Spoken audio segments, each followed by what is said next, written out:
Jean-Philippe RIOPY is a world-renowned composer, performer and cinematic modern classical pianist. As a Steinway & Sons artist, he is a member of the world's most revered pianists. But while his music exudes calm, clarity and cinematic beauty, his story begins in a very different place. Born in rural France, RIOPY grew up in a repressive cult environment, isolated from the outside world. He found escape in sound. With no formal training and no access to scores, he began composing instinctively by ear. With 4 albums since 2017 and another on the way, multiple EPs and over 1 billion streams globally, RIOPY's sound bridges modern classical minimalism and cinematic landscapes. RIOPY's 2019 album Tree of Light introduced mainstream audiences to his distinctive style. From that album, the track Ukiyo earned a RIAA Gold certification. In 2023, RIOPY collaborated with Lana Del Rey on her 2023 Grammy-nominated album. In addition to his own releases, RIOPY has composed original film scores. His compositions have powered global media campaigns for brands such as Bentley, Mercedes, Peugeot, IKEA, Armani and Samsung. There have been meditation training and neuroscience projects, collabs with the likes of Calm and Peloton, and university academic research projects. Much of this led to Tune Your Mind, neuroscience-inspired sound design blending drones and binaural beats. And now, with his 5th new album, Be Love, on the horizon, RIOPY joins this exclusive podcast series to share his story. Across this series, we'll talk about creativity, resilience, mental health, and using music as a tool for healing and focus. But first, in this opening episode, we trace RIOPY's extraordinary journeys. And if you're new to his music, there'll be all kinds of tasters on the way. If you stay right until the end of this episode, you'll hear Piano 17 from his upcoming album, Be Love. This is the story and the sound of RIOPY. I really wanted to do this. As you know, I'm a musician, right? And after my gigs, a lot of people are asking me how I deal with everything, because with the upbringing I've had, and what I'm doing, it's kind of humbling to see that it does inspire people. So I thought, all right, and I want to share this, and because I think we live in very weird times and everybody needs to share a little bit, getting a better collective. I think there is always a why. Why do we do what we do? And the why for me is, it's always been very important to be good, to be a better person, to be a better human being, to be kinder, more compassionate outside of any political or, dogmas. Just love. I live music. I breathe music. For me, music is my first language, and I really mean it. Music saved my life. I always say music saved my life the first time, and then meditation. I really believe everything is frequency. But I don't mean it in a abstract way. I really mean it in a very physical way. If right now we're talking and we hear a gunshot, we hear bam, bam, we're going to be scared. This is going to have an impact on our physiology, on our body straight away. I mean, how amazing is that? If we go even deeper, if you try to just empty your mind and you take a deep breath, at some point you will hear your heartbeat. And a heartbeat has a sound. Breathing has a sound. Isn't it insane? It means everything has a sound. And a sound is a frequency or a set of frequencies. I find that it's absolutely amazing, because there is definitely a link between the frequencies, the mathematics. All of this together create music, create sound.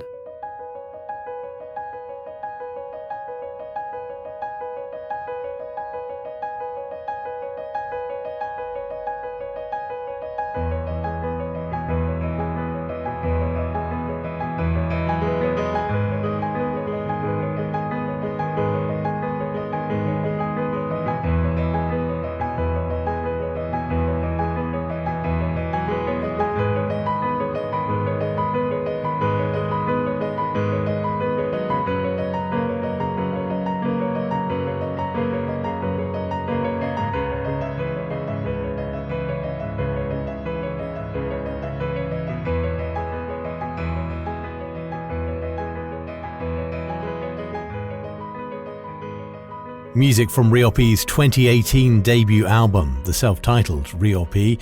That was an excerpt of I Love You. So you were talking about the link between frequency and mathematics and the way that links to the music you make and the music you hear?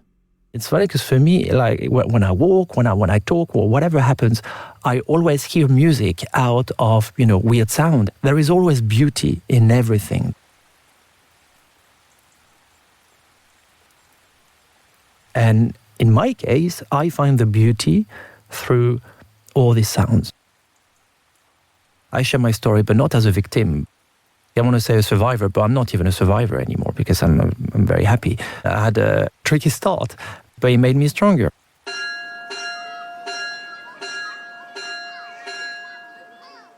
I grew up in a cult, but even before that, my mother left my father when I was 6 months old, and I was born with an umbilical cord twice around my neck. And I was not a desired child, basically. And that's okay. You grow up a little bit with fear, with pain, and you feel it, of course. And even though you cannot articulate it, you feel it. And then my mother left my supposedly father, and then she got into a cult, and it was hell. And I didn't understand because you grew up in an environment that is all you know. So you think, well, maybe that's life, that's what life is. You get beaten up, I had like 40 people around me, when I was 6, 7 or something, just to take my ego out. So I had already a little approach to spirituality, as a very early age. I would go to school, they would shave my head because you need to break, you need to break basically the individual, and break the family, break everything, all the values. And it's funny because the only place I was lucky to have a little piano, but the guru hated it. So then later, the guru came to me and she was like, hey, well, what do we do with your piano? Ask God, what do you do with your piano? And of course, God said, you need to sell it. And then they saw the piano. And this was my entire childhood. It was just hell all the time. I liked, playing chess. I liked reading books. And I loved, making music and making little stories in my mind. But even that, making stories was not allowed. So one day they burned everything I wrote, everything. They burnt all my pictures. I don't even know what I looked like when I was a kid. Everything is just, it makes me laugh because it's so insane.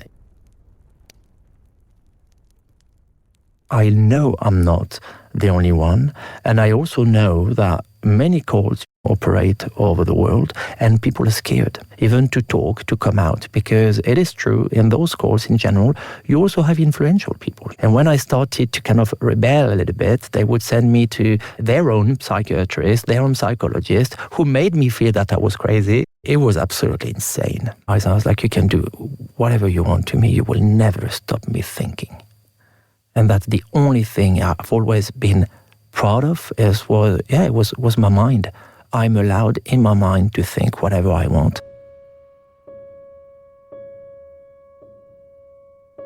And I would use that space in my mind to make music.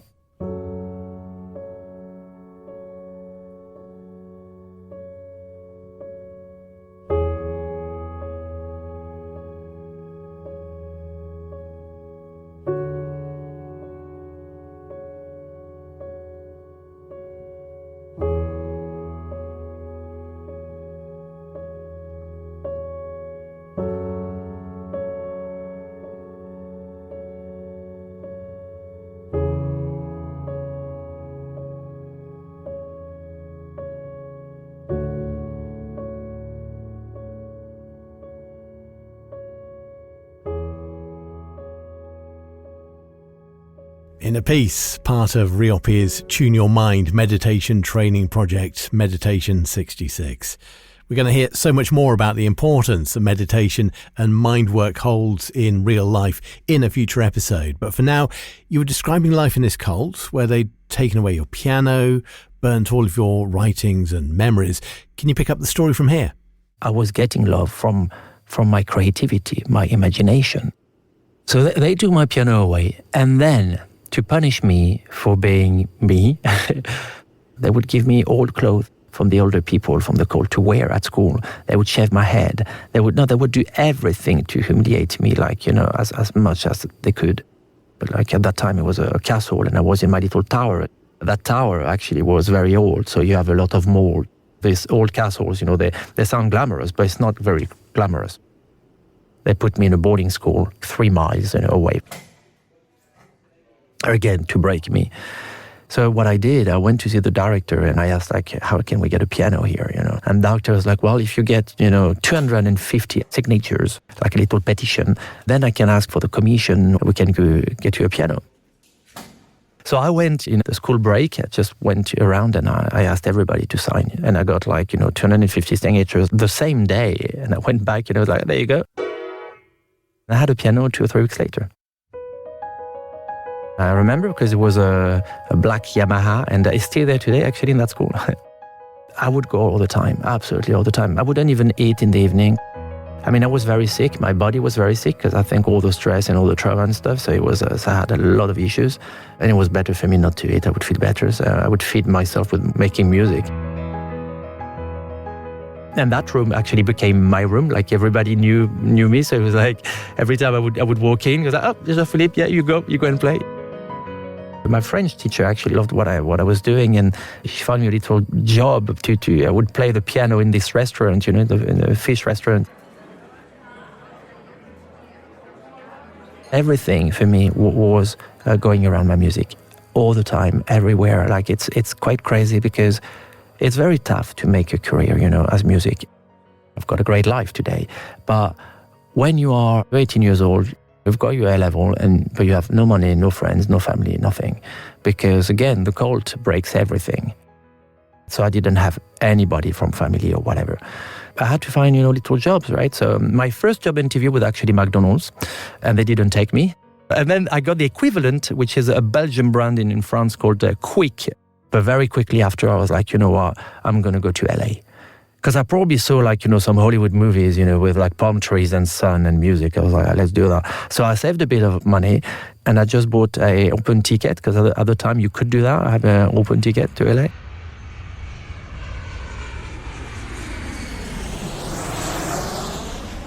And it was obviously very tough. I found a little job, behind the man's shiny theater on Hollywood Boulevard.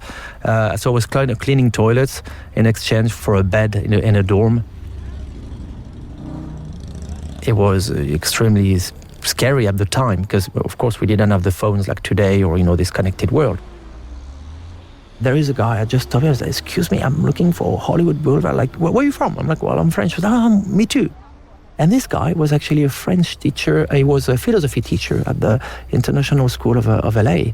And then my life a little changed, He was very, very kind to me. So I stayed with him. He was like, stay with me, And then after that, I went back, to France. And then I was like, okay, I need to find another job. And then I was a paid prefect in that school.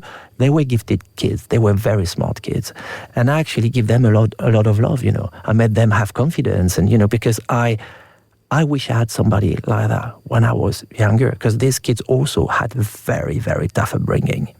Did that for a year, then went to Paris, sold my car, buy my first little keyboard that I still have today. And I went with a guy I met at the school, and we sit on a bench, and we had my car filled with everything my whole life. And then it's like on a bench, oh my God, we need to find a flat, for tonight. What do we do? And behind us, there is this woman, and she's turned us and said, excuse me, guys, you're looking for a flat? We're like, well, yeah, we are. It's like, well, I'm going away, for 3 months. Like, do you want to see my flat? And it's like, oh, well, of course. So we had a flat. And then I started playing in bars and anywhere I could find, trying to survive, because that's the thing. I want to be a musician, but I have to survive. I have to eat. And I started writing again. So I wrote, a script, and I wrote a book, and I loved it because I could be creative. And then after that, I was like, okay, gonna go to the UK.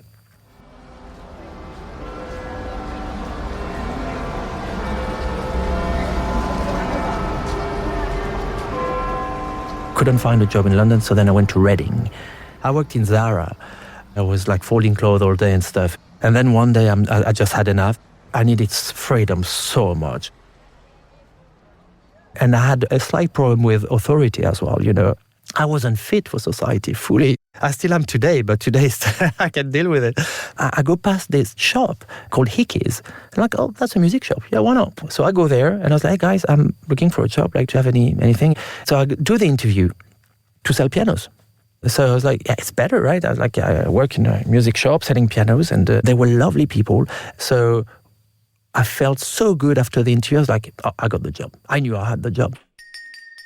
And one day, this man comes in and he buys a lot of CDs and he was like, hey, how are you doing? You know, and I just replied, I just want to kill myself. Like, I'm sorry. And then I realized, oh my God, I'm sorry. I'm so sorry.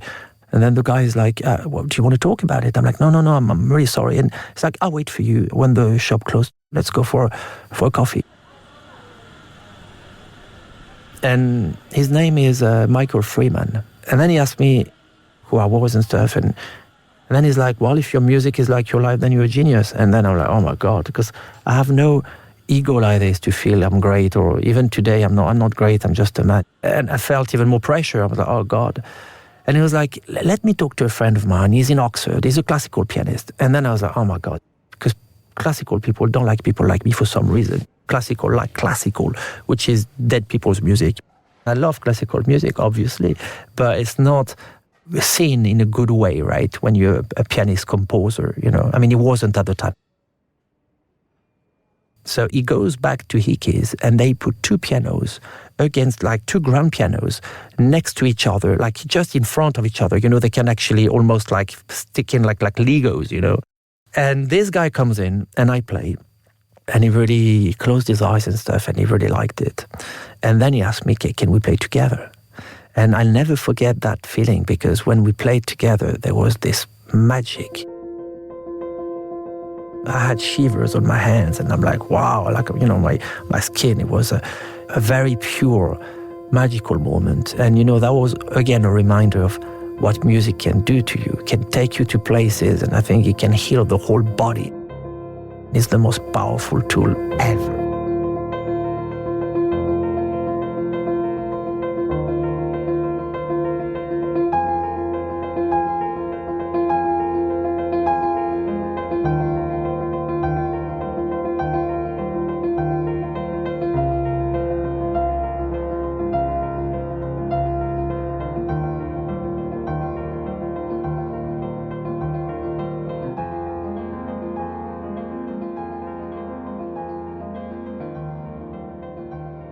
From RIOPY's 2021 Bliss album at Sky Opus Fire. So we find you duetting in Reading and about to head to Oxford. How did that finally come about? Michael went to Oxford because he was a teacher for deaf children in Oxford.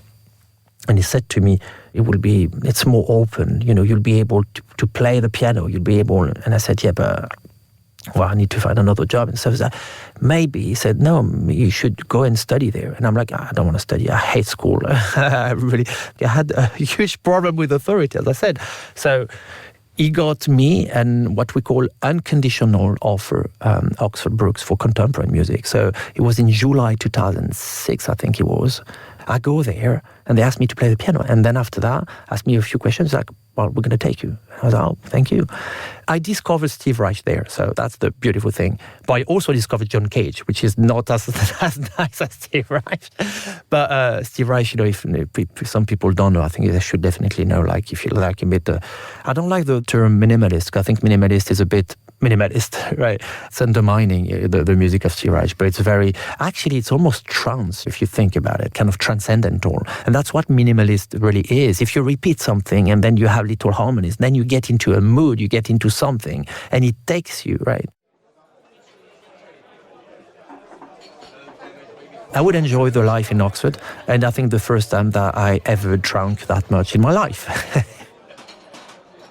And I met my wife there, actually, which is also like a big thing, you know. I never enjoyed partying or anything, but I was trying to be normal. I was trying to be accepted. Every time I drank, then the only thing I wanted was to play the piano. So my friends knew it. So then they would just follow me. So we'd sneak in the room. There was the mezzanine with a big grand piano, and everybody would just lie down, and I would just play. And it's funny because then my friends were bringing their parents when they were coming, and they're like, "Hey, Jean-Philippe, are you going to play tonight?" Yeah, sure, of course, So I would go, and we had all this little group going to the mezzanine all the time. First, I started organising my gigs. I organised my own little concert. So there's a Jacqueline Dupré building in Oxford. I basically bribed all my friends, just come. And it's funny because I said to them, guys, I know it's piano, I know it sounds boring, but just come and listen, because I taught myself. So I wasn't from a background of what's been told, you need to do this, you need to do that. No, it was just for me emotions that I was translating into music. So in a way, I wouldn't say it was pop, but it was maybe more accessible and a lot of rhythm because I had a lot of anger and a lot of energy. So it wasn't like even an audio. I respect, but it's very different.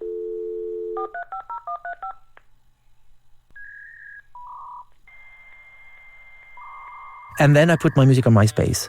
And on MySpace, this woman, her name was Carrie Dwayne Thompson. She shared my music.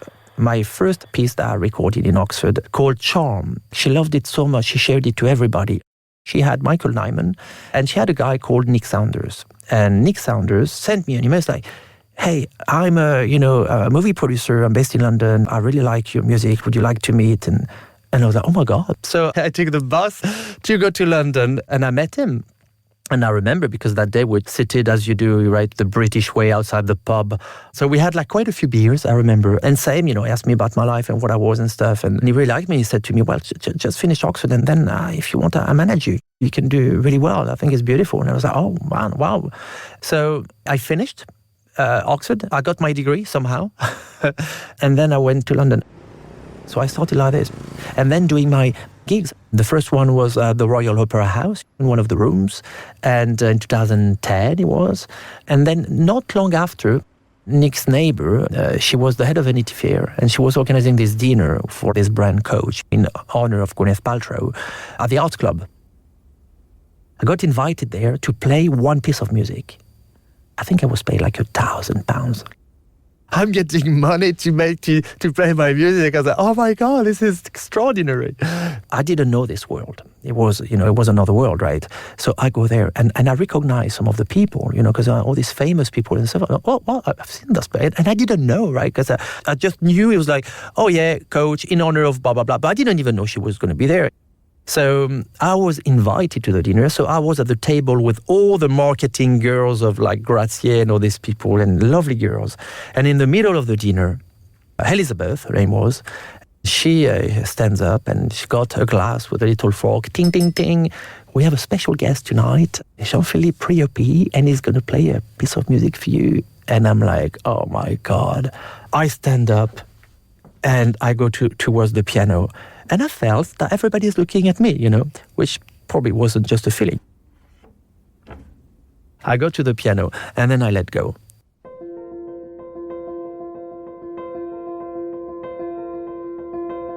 I let go, just poof. And I play that piece. I do something with the strings and the way I play, and it's extremely powerful. And even more powerful when I have all this energy, inside of me, like it's a release, right? For me, the piano is a release. And so I play like a madman, and then I stop, I finish, boom.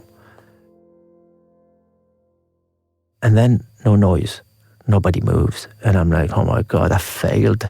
So I stand up, and then people applaud and people stand up.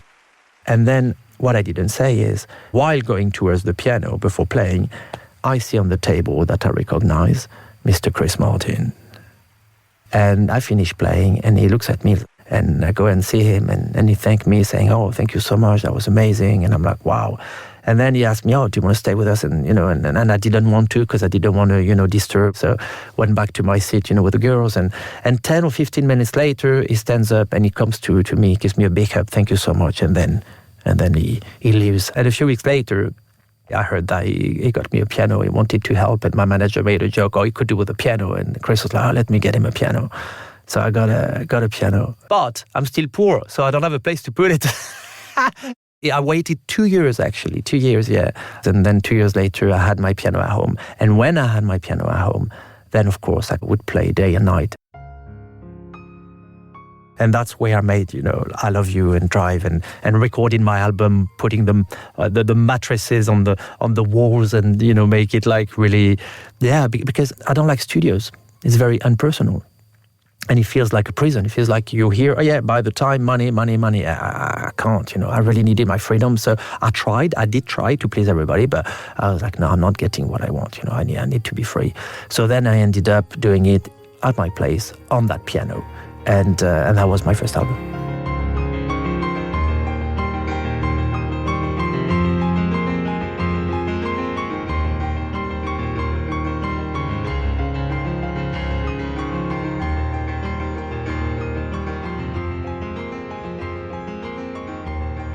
Another track from RIOPY's self-titled debut album, the fan favourite Drive.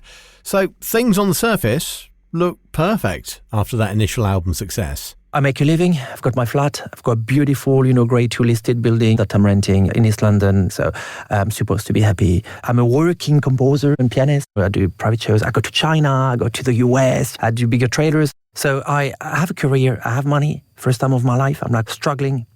I can go to a music shop and buy any instrument I want. For me, that's the most beautiful thing of being a musician, working musician, to go to a music. And I do this all the time, by the way. Every tour I'm on, I just go to a music shop. Sometimes it's a problem because I can't really fit everything in my suitcase. But I got my handpans in Munich. I got a bagpipe in Scotland. Yeah, I'm playing the bagpipe. I love it. Now I'm like a kid, because when you're a kid, you can't. You just go, I can't buy it, And now I just can get. I love it. Absolutely love it. So. I'm supposed to be happy, but I'm not. I'm still very depressed. I am still a bit suicidal. I still wake up with this pain. I thought, okay, making a living would save me. Then I'm okay. Then that's it. I do what I love every day. And I did, right? Waking up, making music. And it didn't. I'm drinking, I'm partying. And one day I'm in the flat and I can't move. I cannot move my whole body. I couldn't sustain, the pain anymore. All this trauma basically was coming back right in my face and there was nothing I could do. But this time it was my body, because the body is linked. We need to care for our bodies. It's so important. And I think I was putting so much bad stuff into my body because I was just, I think subconsciously I was just killing myself. So I'm on the floor, and then my wife, one day she comes, and I lost so much weight. I was just going down the hill like really, really quickly. And she forced me to go and do hot yoga. It was so physical that every time I finished it, I would be like, oh, no pain, no thoughts, nothing. I feel good right here. So I wouldn't even move. Sometimes I would just stay in the room. Oh my God. And it was the first day that I did hot yoga that I felt that way. And I stopped everything in just the first day. Stopped everything, drinking, smoking, everything. I started reading every single book I could on the subject, the brain. So it was Norman Deutsch, his first books that I read, that I'll never forget because it was absolutely fascinating to read those books and understand how the brain is in charge of pretty much everything. And then I was like, okay, I want to have more experiences like this because this felt like it was filling an empty space.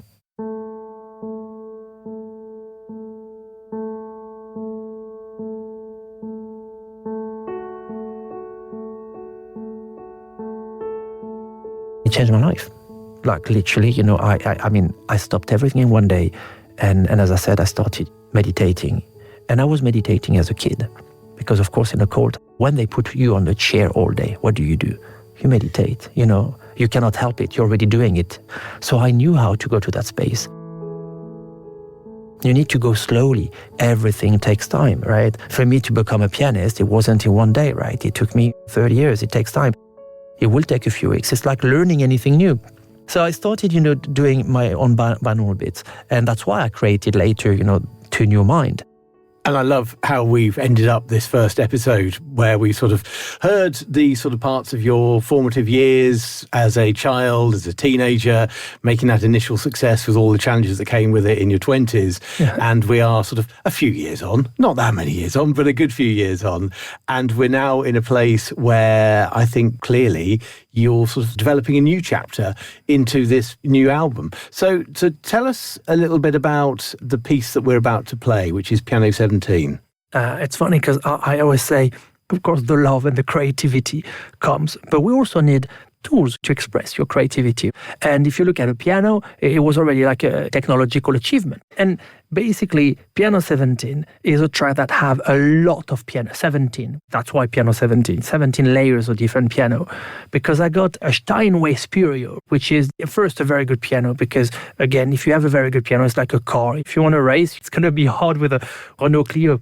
And I love speed with emotion. The Steinway is, it is a piece of art. Only a very few brands can do that on this planet right now. And Spurio is a technology where I can actually play and then it's going to play back exactly how I played it. So it's me playing it. But instead of having microphones and you record, it actually plays it back, which is even better.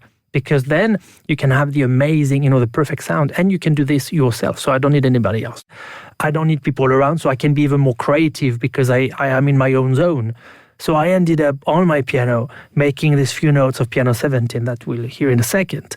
And then I played back and I played on top of it and on top of it. And I started making this piece with like all these different, layers. So we ended up with 17 layers of like rhythm and harmonies and all together.